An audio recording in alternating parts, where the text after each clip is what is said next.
Well, it's a real pleasure to be here, and I admire all of you who are still awake, and after two very Alors, exciting and packed après days. ces 2 journées très longues, je suis très heureuse de pouvoir vous parler.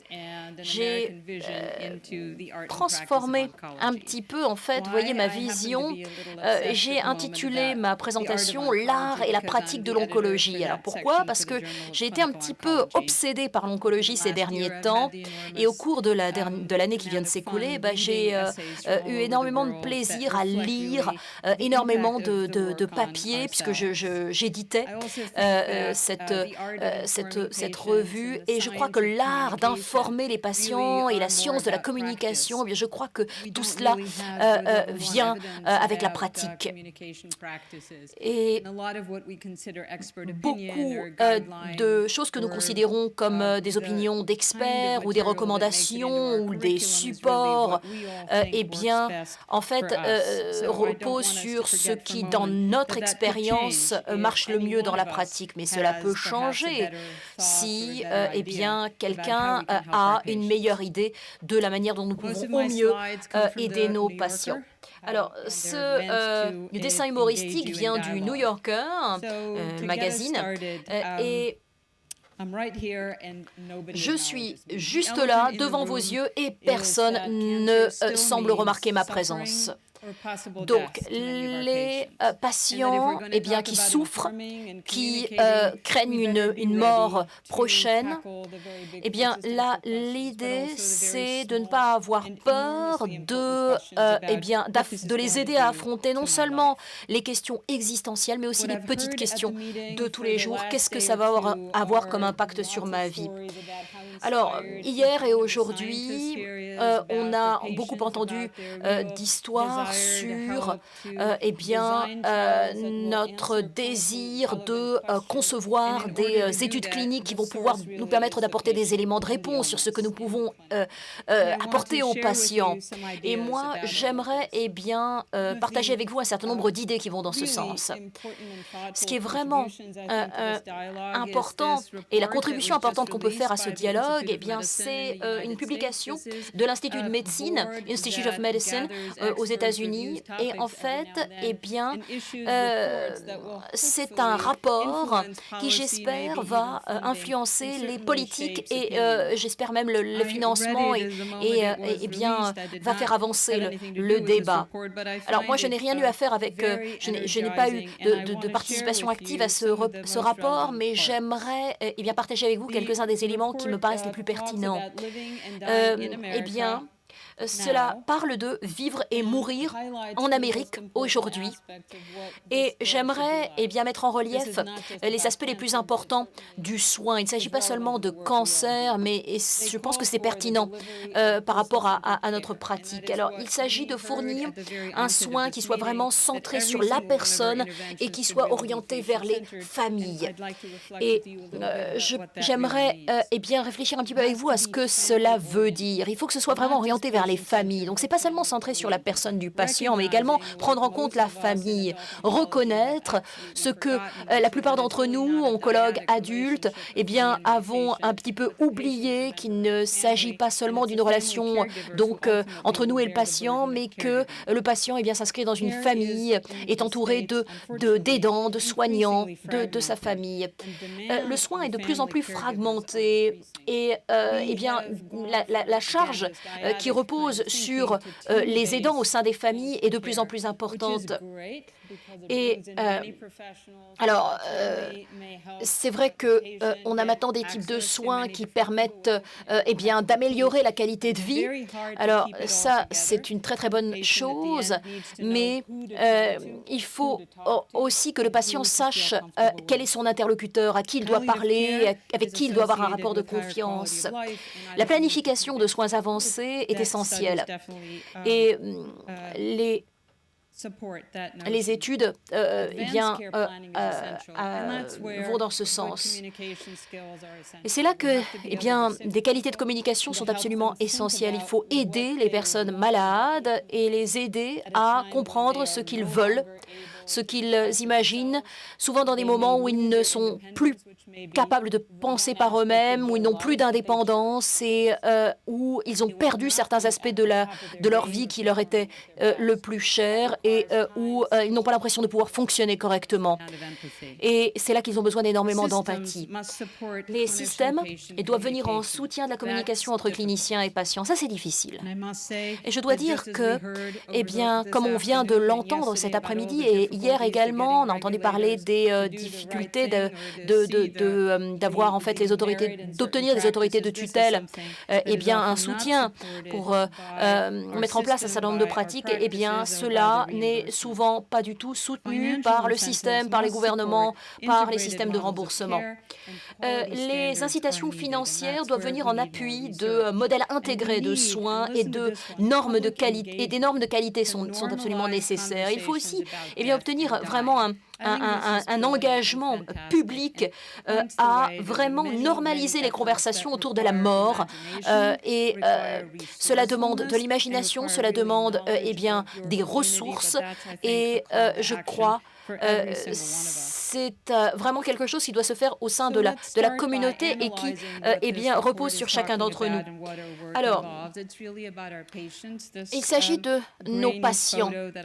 Alors, voilà une photo un petit peu granuleuse que j'ai prise sur Internet. C'est une patiente, une de mes patientes qui est morte d'un cancer du sein, qui était une anthropologue brillante. Et on a fait un film ensemble qui explorait un petit peu notre relation, notre lien et la manière dont on a vécu ensemble les traitements récurrents, les échecs récurrents. Et on a vécu ce parcours ensemble.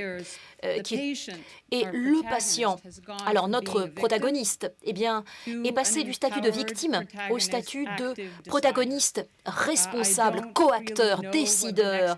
Je ne sais pas à quoi va ressembler la prochaine décennie, mais je crois que la prochaine décennie va être encore différente parce que il y a un jeune de 29 ans qui avait une tumeur au cerveau et qui a voulu partager tout ça sur Facebook, y compris l'heure de sa mort. Il a tout mis en scène. Donc, on en est arrivé à un point où cela est possible. Tout change. Alors, on est souvent réticent à en parler, mais bon, force est de constater que ça se produit sous nos yeux. Et il faut reconnaître en fait tout l'éventail des préférences en termes d'implication dans le processus de prise de décision. Et ça varie d'une personne à une autre, ça dépend beaucoup du contexte. Donc ça, il faut reconnaître que il y a des patients qui, malgré le fait qu'ils sont très bien informés, très instruits, ne veulent pas savoir. Et il faut aussi reconnaître qu'il y a des patients qui peut-être ont peut-être moins de confiance dans l'institution, qui vont avoir besoin de plus de données, de plus de preuves, et que si on ne leur pose pas la question, on ne le saura pas. Alors les PRO, l'évolution qui est rapportée par le patient doit être utilisée dans la validation par le patient,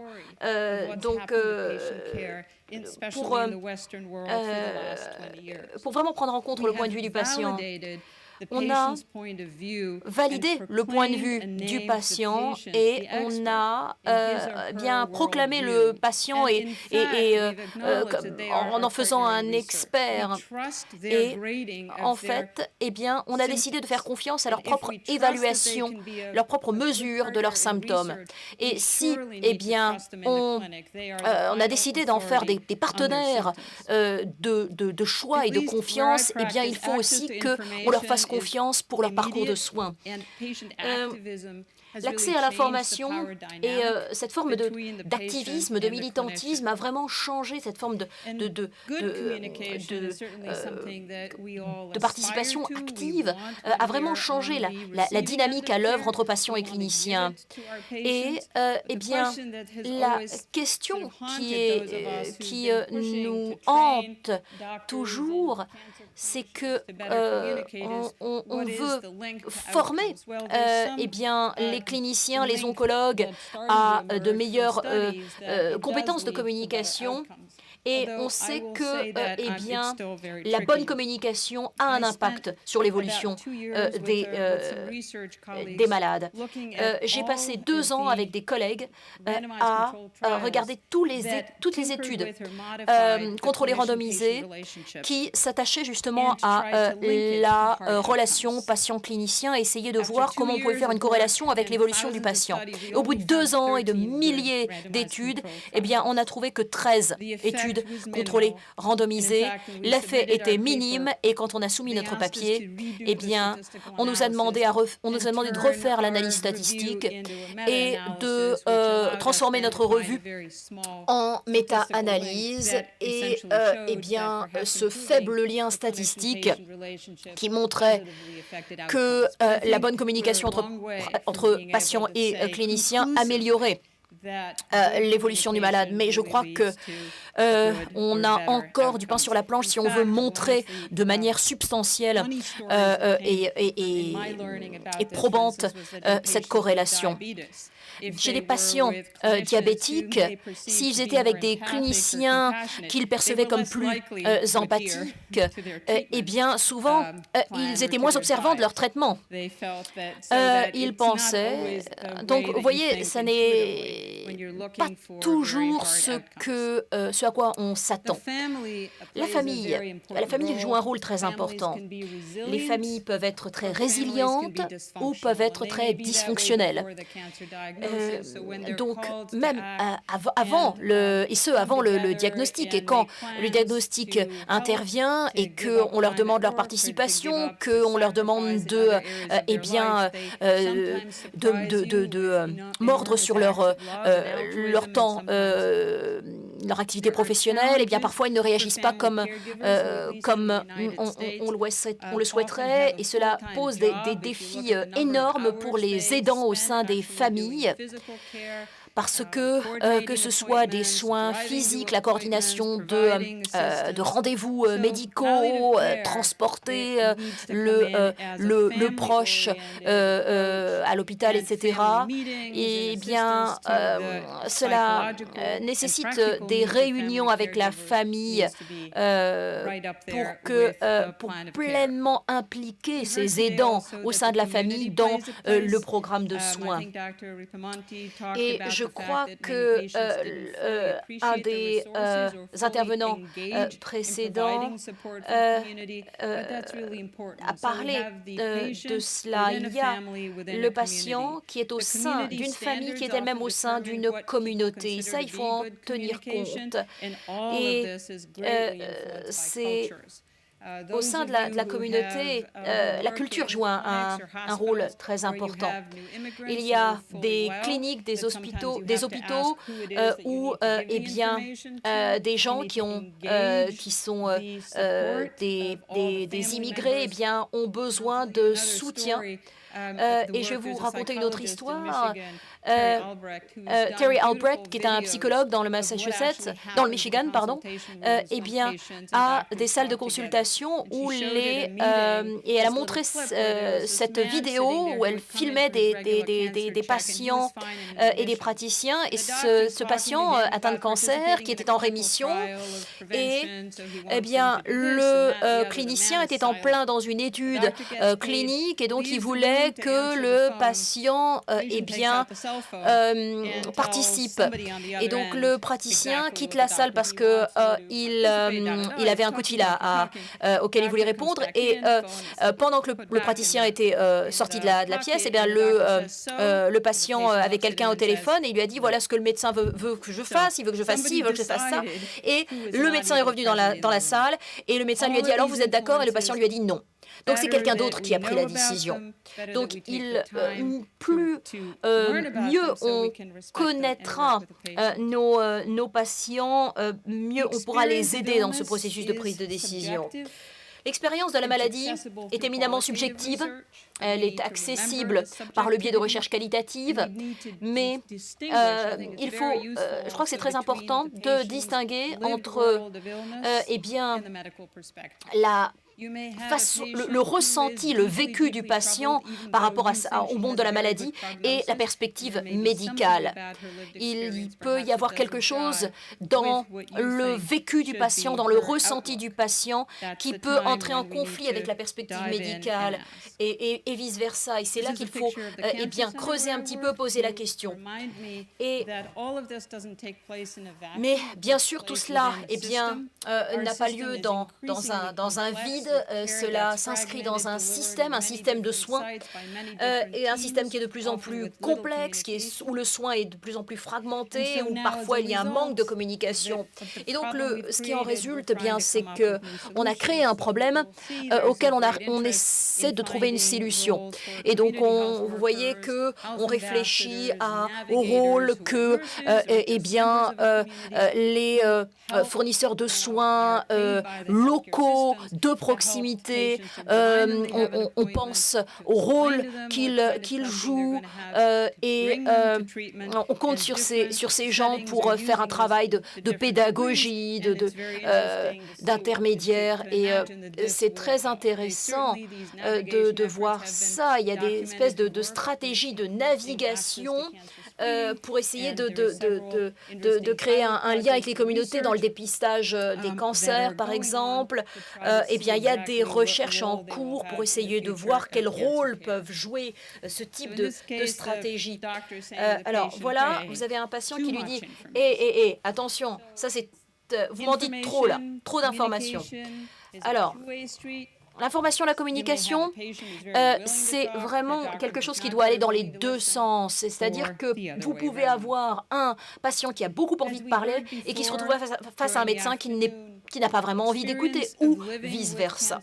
Alors, la trajectoire de la maladie, eh bien, on voit qu'il faut beaucoup d'adaptation de la part du patient, il faut qu'il s'adapte, il faut que, eh bien, il compose avec la maladie, il faut qu'il gère l'incertitude et il faut qu'il trouve sa place au sein de tous ces contextes et de tous ces systèmes. Et ce qui est le plus important, ce qui est souvent difficile, eh bien, c'est de les aider à gérer l'incertitude. Parce que souvent, c'est générateur de peur. Et la peur, eh bien, est un obstacle qui les empêche de s'adapter, de réorganiser leur vie, de repenser leur avenir et d'arriver à gérer la maladie. Alors, et ça peut les empêcher d'arriver à gérer tout cela et à vivre, à connaître la joie dans leur vie. Dans les soins palliatifs ou dans les soins routiniers d'oncologie, eh bien, il faut aider les patients à redéfinir leurs attentes. Pour cela, il faut de multiples conversations, il faut être prêt à être à l'écoute et il faut eh bien, mettre à contribution tous les gens qui peuvent nous aider dans cet effort, tous ceux qui peuvent nous aider à mieux comprendre l'anxiété sous-jacente des patients et, encore plus important, eh bien, qui peut nous aider à apporter l'assistance et à aider les patients, à orienter les patients et à leur apporter toute la compassion dont ils ont besoin. Quelle espérance de vie je vous ai donné la dernière fois qu'on s'est vu? Bon, ça c'est une plaisanterie pour dire que parfois on oublie un petit peu ce qu'on a dit aux patients. Alors, le traitement, eh bien, c'est souvent un piège parce qu'il y a de trop fortes attentes. Et parfois, on est un peu coincé parce qu'on essaie de trouver le meilleur traitement, un petit peu de dernier cri. Et on parle aux tumeurs, on ne parle plus aux gens. Et ça peut être vraiment un problème. Donc, si vous pouvez avoir une équipe qui permet d'assurer une continuité, qui connaît bien le patient, qui connaît la famille, eh bien, ça se passera beaucoup mieux, ce sera beaucoup plus personnalisé. Et un des dilemmes, eh bien, c'est où est-ce qu'on dit stop le traitement de la maladie, où est-ce que ça s'arrête et où commence eh bien, l'accompagnement et le soutien. Alors, je ne veux pas faire un débat purement sémantique, mais je crois qu'il faut exercer à ce moment-là son jugement. So, one of the greatest questions that we should all have for ourselves is, in the setting where we practice, who brings up the conversation about stopping anti-cancer therapy if it's no longer working? Should it be the patient? Should it be the doctor? Est-ce que ça doit être le médecin? Parce que c'est très facile de se lever et ne rien dire. Tout le monde joue le jeu du silence. Et je crois que vous êtes magnifique. Il faudra vraiment que ce soit bilatéral. L'oncologue doit adorer le patient et vice-versa.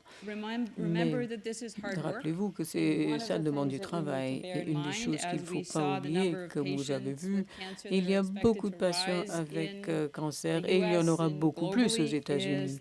En général, aux États-Unis, il y a en fait, on pense qu'il y aura un manque et que les taux de burn-out auto-reportés sont extrêmement élevés des deux côtés de l'Atlantique. J'en ai parlé à Dr. Bergeno. De l'étude qu'elle a présentée à ESMO, elle parle de 70% des jeunes qui ont connu de burn-out. Je parle ici de la population des oncologues. Et aux États-Unis, Jonathan et son groupe, il y a quelques mois à JCO, a parlé de 43% de burn-out chez les collègues. Alors, je ne sais pas quelle est la cause. Alors, donnez-moi 2 minutes et puis je m'arrête. Ce médecin dit que si ça ne marche pas, ne vous inquiétez pas, c'est un placebo. Alors, il y a un point que je voudrais vraiment rapporter ici. On parle beaucoup de placebo et on utilise les placebos dans l'essai. L'effet placebo est énorme. C'est immense et je crois qu'il faut vraiment fêter le placebo et il faut penser à utiliser beaucoup plus le placebo. Regardez donc les rapports entre le médecin et le patient. Il y en a qui ont osé dire que la magnitude, en fait, de ces relations, c'est pareil que l'effet placebo. Les études sur la douleur acceptent tous qu'il y aura un effet placebo, puisqu'on est dans une étude. Alors, au lieu de juste refuser ou rejeter le placebo, je vous demande à vous tous, vous êtes, qui est en train peut-être de penser à toutes ces interventions, pensez à comment vous pouvez maximiser, en fait, une intervention non médicale, parce que ça, c'est l'effet placebo. Alors, je vous ai parlé des soins palliatifs. Ça, c'est bien. Hein? De temps en temps, on est assez surpris par le prognostic. Et ici, c'est le médecin qui fait ses tours. Il dit, ouh, celui-là, ce qui est un dur, on n'a jamais vu quelqu'un qui revient d'une autopsie. Hein? Alors, de temps en temps, on a des autopsies qui sont super bonnes. On ne sait pas pourquoi, mais voilà, c'est important.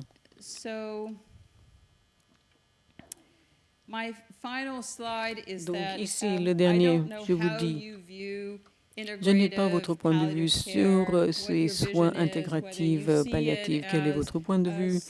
Est-ce que pour vous, c'est toute une série d'interventions de support et qui sont en fait traitées par quelqu'un qui a beaucoup d'aptitudes, de compétences de communication du début à la fin? Ou est-ce que c'est pluridisciplinaire? Est-ce qu'il y a plusieurs équipes qui interviennent? Moi, je dirais quand même que à la base, il faut prendre le point de vue de la famille du patient et du patient. Ça peut marcher de toutes sortes de façons.